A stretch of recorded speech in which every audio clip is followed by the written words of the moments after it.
Vamos a ir ahora con otra ponencia, con otra mesa que lleva por nombre Universidad y Transformación Digital, y la va a moderar don Rafael Puyol, presidente de UNIR. Le van a acompañar diferentes invitados para los que estamos ya preparando aquí el escenario. Así que nos falta 1, 2, 3, 4, una silla más, yo creo, ¿verdad? Y cuando quiera, don Rafael, adelante, un aplauso para el presidente de UNIR, que va a moderar este coloquio sobre universidad y transformación digital, cuando quiera. Muy bien, sí. Perfecto. Le van a acompañar Arturo Rojas, Carlos Vázquez y Adela López Martín, que vengan ya con nosotros. Les damos un aplauso. Rafael Puyol, le dejo a usted que los presente como se merecen, ¿eh? Un aplauso y adelante. Muchas gracias. Ha sido un placer escuchar que si el coche se enfrenta a una persona de cierta edad, se para. Yo estoy encantado, como todos ustedes pueden suponer. Bueno, vamos con la segunda mesa. Es una mesa obligada, evidentemente, y además creo que de altísimo interés por las personas que nos van a acompañar en ella. Me van a permitir que no invierta demasiados minutos, puesto que vamos un poquito retrasados. En sus presentaciones no les voy a hacer justicia, simplemente decir que tenemos con nosotros a Adela López, vicerrectora de estudiantes de UNIR, Arturo Rojas, rector de la Universidad Estatal de Bolívar en Ecuador, y a Carlos Vázquez, rector de la Universidad Nacional de Trujillo en Perú. Y empezamos el diálogo. Mi primera pregunta es una pregunta genérica para los tres miembros de la mesa y es la siguiente.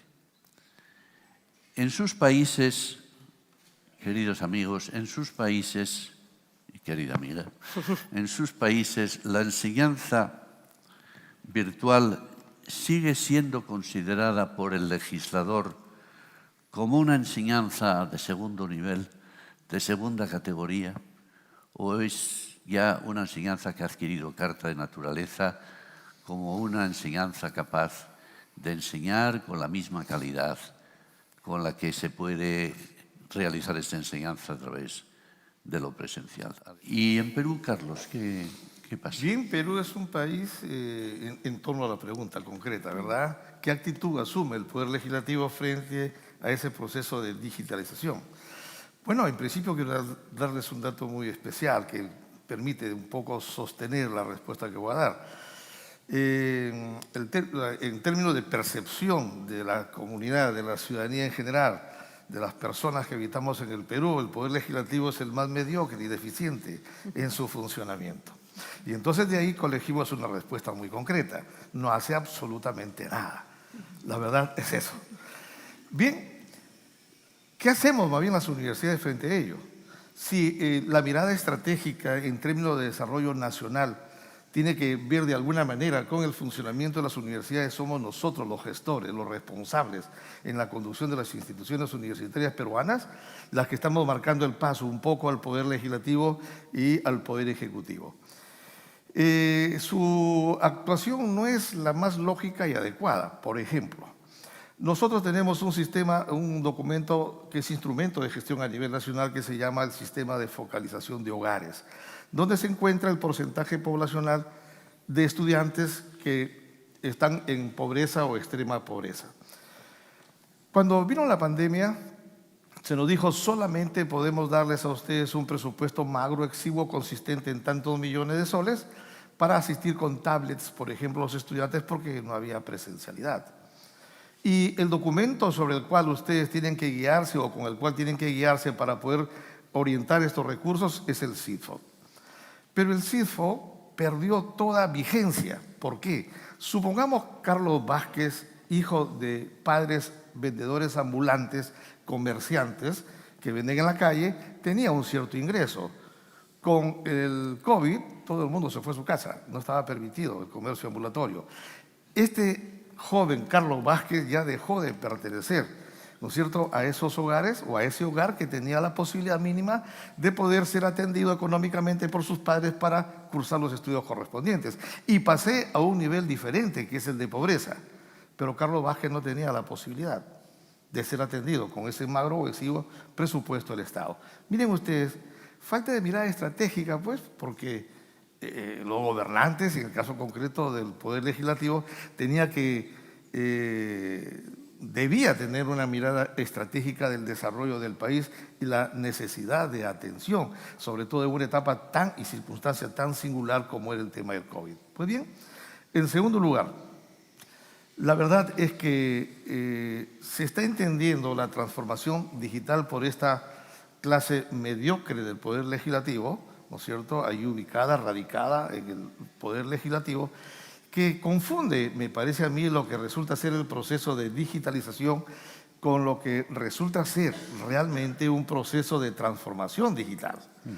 No solamente se trata de la adecuación de ciertos soportes. Si antes tenía mis documentos y tenía mi secretaria llena de documentos sobre el escritorio, y yo mismo como decano de la Facultad de Derecho de aquella época, entonces se dijo, mira, ¿sabes qué? Vas a tener tú estas máquinas que se llaman computadora, tu laptop, etcétera, y entonces vamos a comenzar a digitalizar. Ahora de lo que se trata es que la universidad coja de alguna manera el aporte sustancial y estratégico también para el desarrollo del país, la forma como aporta, cómo contribuye para ser transformador de esa realidad nacional. Por ejemplo, ¿por qué no la inteligencia artificial?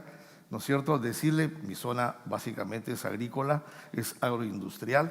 ¿Por qué no decirle a los agricultores, mira, la papa, que es el producto que más se siembra allí, ya no se debe sembrar como lo siembras ahora, porque así lo sembró tu abuelo, o tu padre, o tu bisabuelo. Ahora debe sembrarse de esta manera.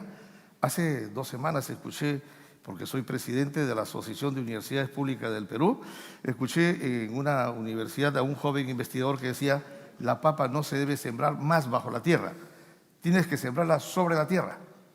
Caramba, los agricultores, que eran un buen contingente de asistentes en ese auditorio, dijeron, no, eso es imposible. Claro, todo cambio suena a sacrilegio, ya no a pecado, a sacrilegio, ¿no es cierto? Pero miren ustedes, ¿por qué no sistematizar esa información y dársela a los agricultores para obtener primero productividad, ¿no es cierto? Y segundo, calidad del producto. Entonces, esa debe ser la labor de las universidades, pero lamentablemente no estamos siendo acompañados por el Poder Legislativo en torno a la pregunta concreta. Bien, la percepción de los estudiantes frente a su formación en la universidad. Quiero responderle en principio sobre una experiencia que tuve hace poco. Fui a una empresa que se llama Láctea S.A., donde se hace investigación genética para el mejoramiento de raza vacuna de carne y de leche. Y me di con la sorpresa que el mayor contingente de jóvenes profesionales provenían de mi universidad. En la ciudad en la que yo radico hay una universidad pública y son 5 universidades privadas. El mayor número de jóvenes profesionales de esa empresa eran procedentes de la Universidad Nacional de Trujillo. Conversando con el gerente, me decía que él seleccionaba a los estudiantes provenientes de nuestra universidad porque eran los mejor formados, ¿correcto?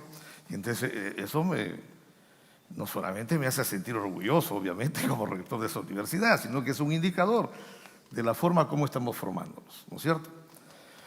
Pero cuando conversaba con el gerente, con los estudiantes mismos me decían, bueno, sí, nos hemos adaptado tan fácilmente a la forma como se trabaja aquí, gracias a la forma como hemos sido formados.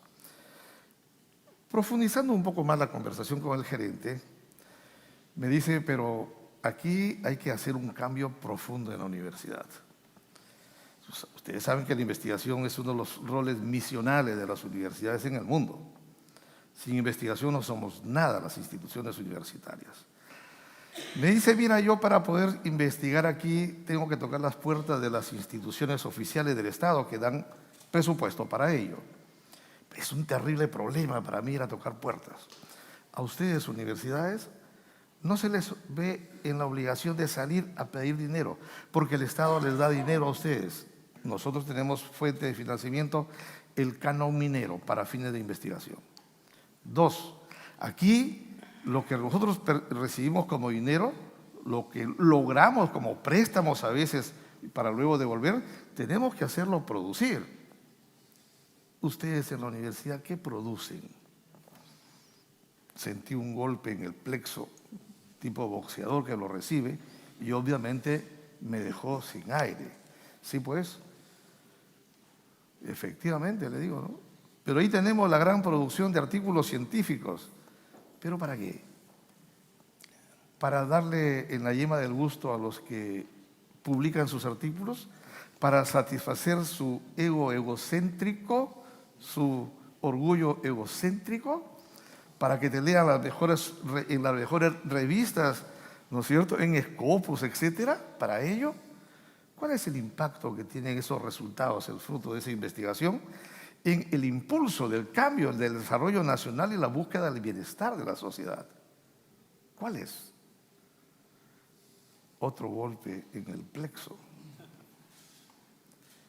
Eso me permite decir, lo hacemos bien en parte, pero en gran medida lo hacemos con deficiencia aún. Si el momento o el punto de inflexión fue el COVID-19 y lo veníamos haciendo más o menos, imagínense ustedes a una comunidad de docentes que no estaba preparada, no estaba formada para el manejo siquiera de las herramientas tecnológicas. Tuvimos que vernos obligados, forzarnos a generar reglamentos internos en la universidad para combinar, para obligar a nuestros profesores a que comiencen a prepararse en el manejo de herramientas tecnológicas. Resistencia, porque obviamente cada cambio que se produce, todo cambio en el mundo genera niveles de resistencia, y en el caso de la universidad, mi universidad cumple 200 años el próximo año. Entonces, imagínense ustedes, hay un buen contingente de docentes de una edad considerable en el que la resistencia es mayor al cambio tecnológico. ¿Los preparamos? Una vez preparados, pasada la pandemia, le dijimos, vamos a volver a la presencialidad. La reacción del docente fue, no, queremos mantenernos en la virtualidad. Uy, caramba, dije yo, UNIR en Trujillo. Pero escudriñando esto a tenor de lo que me puede ocurrir en mi universidad, porque espero que lo vean allá también en Trujillo, ¿no es cierto? Pero tengo la característica muy clara de decir las cosas como las percibo, no las doro, mis profesores van a ver ello. Pero ¿por qué no querían volver a la presencialidad? Porque la virtualidad les daba la posibilidad de trabajar en varias otras universidades no sujetas a control de la institución. Son las características propias de una universidad en un país latinoamericano, en el que lamentablemente, si funciona deficitario de mirada estratégica nacional el gobernante, se transmite, ¿no es cierto?, capilarmente a las instituciones tipo universidad. Felizmente pertenezco, como ayer le dije a los colegas de UNIR, a una generación formada en la década del 70, de una convulsión política y de generación de una mirada muy especial de transformación de nuestras sociedades. Y aquí estoy, yo he sido parido por la Universidad Nacional de Trujillo. Tuve la suerte que desde estudiante tuve liderazgo a nivel estudiantil, fui presidente de la Federación de Estudiantes de mi universidad, luego presidente de la Federación de Estudiantes del Perú.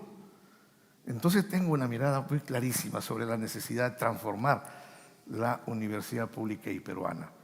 Necesitamos asumir la defensa de esta universidad porque puede aportar muchísimo.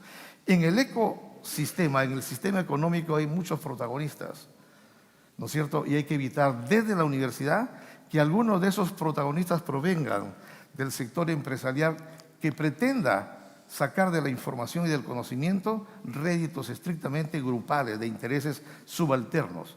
La universidad debe caracterizarse por lo que siempre ha hecho, buscar el bien común. Y entonces tenemos que defender el desarrollo de la ciencia y del conocimiento que generamos de una u otra manera o que diseminamos aquel conocimiento generado también en el sector empresarial. Pero la empresa tiene que marchar junto a la universidad y la universidad más estrechamente vinculada a la empresa. Hay que retroalimentar ese funcionamiento institucional de ambas entidades. ¿Qué tres cosas concretas necesitarían en el sistema universitario de sus países para que el proceso de digitalización tuviera éxito? Creo que en principio debe ser fortalecimiento o asunción y fortalecimiento del liderazgo de quienes conducen o gestionan las instituciones universitarias. Ese liderazgo que tiene que expresarse en los instrumentos de gestión para decir nosotros queremos transformar la universidad, ingresar muchísimo más y convertir al campo virtual y ser una universidad virtualizada. No estoy diciendo que sea no presencial. En el caso concreto de la realidad latinoamericana singular, en el caso peruano, la presencialidad forma parte no solamente de la idiosincrasia, sino que está alojada fuertemente en la estructura mental del ciudadano común y corriente. Uno dice, ponerle la mano en el hombro al estudiante, percibir su mirada, ver los gestos de su rostro cuando tú expresas una idea de agrado o de desagrado, de asentimiento o de rechazo, es formidable. ¿Correcto? Es una singularidad. Claro, instituciones tan fuertes a nivel virtual como UNIR tienen también sus propias fortalezas, tienen sus propias características. En el caso primero, liderazgo del gestor universitario para que refleje esa decisión de cambio en los instrumentos de gestión. 2, percibir, concebir, además, que el proceso de transformación digital es un proceso de hombres y mujeres para hombres y mujeres. No es sobre todo para modernizar en términos infraestructurales o de equipamiento la universidad. No, es de hacer cambios, ¿no es cierto?, en las estructuras mentales de las personas para que otras personas, las depositarias del conocimiento y del mensaje que transmitimos los docentes o que los ayudamos a los estudiantes a gestionar, los transforme y los cambie para que sirvan de mejor manera a la sociedad. Y en tercer lugar, una necesidad vinculada a lo que resulta ser la función del Estado, acompañamiento financiero. No podríamos hacer grandes cambios si no tenemos el acompañamiento, que es muy débil en el caso del Perú. Pero un cuarto lugar, discúlpame que me pidió usted, profesor, 3, quiero avanzar a un cuarto, es el acompañamiento de instituciones, de otras instituciones que tienen una riquísima experiencia y conocimiento de cómo trabajar a nivel virtual. Y aquí quiero aprovechar un pequeño comercial. Gracias a UNIR, porque nos está acompañando, en el caso de la Universidad Nacional de Trujillo, muy fuerte. Ha dado formación capacitadora a autoridades universitarias, lo que decía hace un momento, el liderazgo. Hay que arraigar en la mente del gestor universitario la necesidad de transformación y de cambio, ¿no es cierto? Se nos está dando a los profesores, ya terminamos un curso de capacitación a los docentes en materia de enseñanza, aprendizaje virtual. Estamos trabajando lo que es la movilidad virtual. Antes no podíamos concebir una movilidad estudiantil virtual. ¿Cómo? ¿Qué es eso? Entonces no es movilidad, porque el concepto de movilidad estudiantil la teníamos formulada, estructurada de una manera, traslado de mi universidad a otras universidades del país o del mundo. Esa movilidad en su concepción o definición ha cambiado, gracias a la virtualidad. Y entonces, dije en cuarto lugar, el acompañamiento de otras instituciones tipo UNIR. Y yo sí concibo que en América Latina UNIR, con mucha agresividad, en el mejor sentido de la expresión, ha ingresado. Yo reconozco el valor que tienen otras universidades. Usted mismo ha liderado una gran universidad aquí en España, que es referente en el mundo. Pero no las veo acercarse a América Latina con esa pretensión de acompañamiento transformador como lo hace UNIR. Arturo, Carlos, muchísimas gracias por vuestra presencia en la mesa y, si les parece, les invitamos a un café. Muchas gracias.